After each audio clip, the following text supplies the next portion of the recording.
back, nerds. Today we're going to be taking a detailed look at the Hogwarts Legacy Gameplay Showcase so that I can point out some of the details you might have missed, little details, Easter eggs, stuff like that. From Hydras to Howlers, there's a lot you could have missed if you just skimmed through or watched it on your phone. So I'll slow it down and zoom and enhance on everything for you to get a good look at it. I'm also going to be lightly touching on some spoilers that were in the leaked trophy list. So if you're avoiding spoilers, I'll give you a warning when that's about to pop up. So you've got time to like turn the volume down or fast forward. It'll only be like 5-10 seconds long. So you'll have plenty of time to get past that. Also, literally as I was sitting down to record this, the Hogwarts Legacy Twitter dropped a new character card for a Ravenclaw companion. There's not really a whole lot to cover with it. It's just a card. It talks about him a little bit. I probably won't make a video covering specifically that. Basically, he's just into astronomy and he is a Ravenclaw. I'm into astronomy. I'm a Ravenclaw. Maybe we'll hit it off. But no need to drag the intro out any further. Go ahead and stupefy that like button and we'll get started. I'll kick us off in the Hufflepuff common room with one of the only complaints I've really seen about the showcase, which is the NPCs look absolutely lifeless.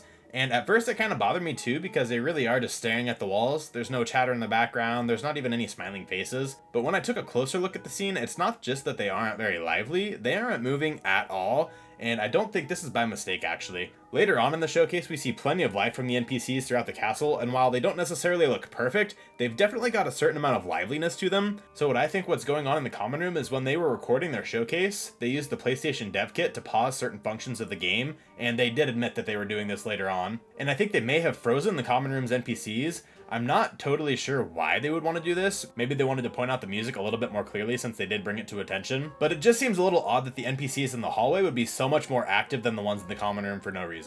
But moving on from that, before they left the common room, I noticed this weird symbol as they were walking around the dormitory. It took me a while to realize that it wasn't this bowl of pastries that was causing that symbol to pop up, but probably the bed.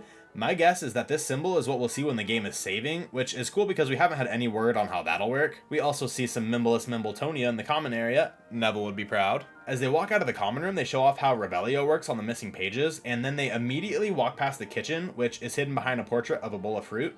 For those who don't know, which is probably very few of you at this point, you get into the kitchen by tickling the pear. But you see a Revelio page on the door here, which leads me to believe that secret passages will be marked with a Revelio page, which I think is both good and bad. It'd be nice to have to know where to look, but on the other side, I can see since it's such a big castle, you kind of need a little bit of help with certain things.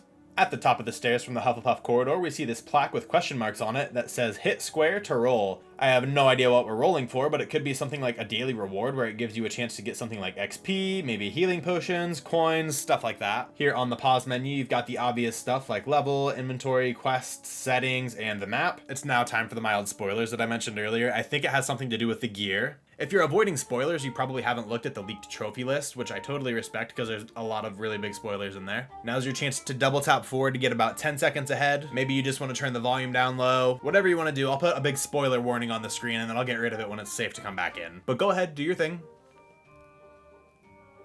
Alright, so I think the gear could potentially be things like armor, but according to the leaked trophy list, there's a trophy for wielding one of the Deathly Hallows. So gear could be something like the invisibility cloak or the Elder Wand. Not a huge spoiler, but I imagine that'll be a pretty big moment in the story, and we don't want to ruin the surprise for anyone patient enough to avoid spoilers. But that's pretty much it. Okay, spoilers over, we're good now, you can come back. No idea what the Owl Post could be. Maybe you can order gear through the mail, or you can unlock side quests from people in Hogsmeade via Owl Post. We'll see about that. But that pretty much wraps it up for the pause menu. Fast forwarding a little bit, I didn't realize on my first watch through, but this dragon on the wall at 1917 blows smoke. That's a fun little detail.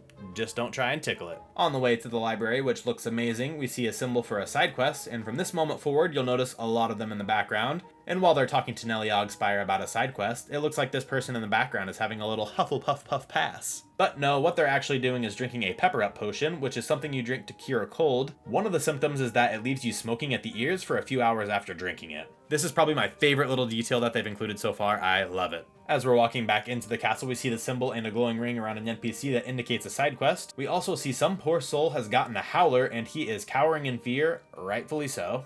A few seconds later, we walk up to Zenobia Noke, and someone hit up Expecto Go and ask if this is Morgana and Merlin back here, because it kind of looks like it to me, but I'm no expert. Anyway, while we're talking to Zenobia, there's a planter with what looks like a Hydra on it, which is a very subtle and fun detail. I'm not even sure if there's ever been any mention of a Hydra in the Harry Potter universe, so if there has, let me know down in the comments. We walk past some paintings here after we go through the Defense Against the Dark Arts classroom, and I am very curious what this is. Is it a werewolf? It really seems like a missed opportunity that the only werewolf we ever see in the books or movies was Professor Lupin. It would have been really cool if we got to see a fight between Greyback and Lupin at the Battle of Hogwarts. Maybe all werewolves aren't totally hairless when they transform like he is. And then the next interesting painting we see is this one here of Wendell and the Weird, which is a witch during the Salem witch trials, but she enjoyed being burned at the stake so much that she got caught multiple times and used a flame freezing charm. Here we have a door with a level 1 lock on it, which indicates that we'll have to level up certain spells to get access to certain things, in this instance Alohomora. As we walk into the bell tower, we can see Natsai and Sebastian talking about dueling, as well as another locked door back here. Later on in this scene, we get the option to fight one of these two or someone else completely, and I somehow missed that on my first watch through. I didn't even notice that they were there at all. I'm not going to break down all the dueling because I did do that in my last video, but I'll link that at the end for anybody who wants to know more about how dueling works. But there are a couple of things I want to point out.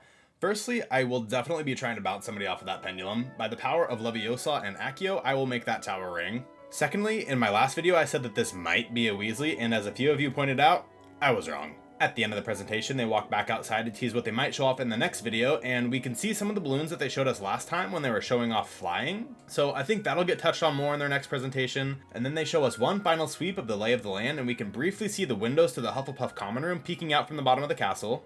But that's going to wrap it up for all the little things that I found myself. If there's anything I missed, anything you feel like I should have had in this list, go ahead and put it in the comments. Tell me where it's at in the video. I would love to go check it out myself. And if you're new to the channel, you should hit the subscribe button because you probably like Harry Potter and you're excited for the game like the rest of us, and you're cool, and I would really appreciate it. Also, go check out my next video. I'm going to be covering all the Floo Flame locations, and it's not out yet, but it probably will be in a little while, and maybe you're watching this later. So at some point, it'll be right in here or here, but go ahead and click that when it's there. If not, just click whatever I put there this time. But that's all I've got for you today. I will catch you next time, nerds.